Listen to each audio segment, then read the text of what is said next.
Good afternoon, Alistair. Thank you very much for joining us today. My first question is, what do you like about your work? Good afternoon, Tom. Great to be with you. I'm Alistair Morrell, Chief Cider Officer of Cider is Wine. And I love about my work creativity, the idea that we're creating new, innovative channels into the marketplace, a new sector, indeed, for the drinks trade. It's not very often that you get a chance to actually create a new sector. You might ask, well, how are you doing that with a symbol that you see behind me and a logo and, you know, a clever name? Well, it's both complicated and simple. The drinks trade is driven by new. They love new things. But there is no group that defines ciders that is made from 100% or exclusively fermented, I should say, from apples and pears, 100% juice, not from concentrate.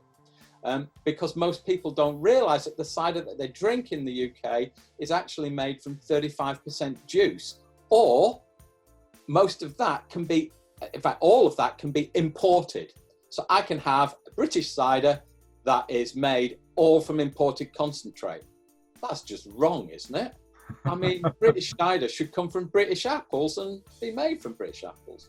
So I love the idea of creating this new sector. The creativity, the innovation, the imagination is absolutely, that's where I get my buzz. Excellent, excellent. And how did you get started? There's a very long answer to that because you don't know how old I am, Tom. But suffice it to say that I've been in the drinks trade for over 30 years. That being said, I've not been involved with cider for 30 years. I was mostly involved in the wine industry and the wine business. And if you'd have said to me cider 5 years ago, I would have said, yeah, well, I sort of drunk that about when I was 16, illegally, I hasten to add. And I really haven't touched a drop since. And then I met this fantastic inspirational figure from the north of Sweden who makes something called ice cider out of frozen apples, basically. And it's the most tremendous experience that I've ever had. It caused me, when I tasted the products, to actually take a step back and reevaluate everything that I thought I knew.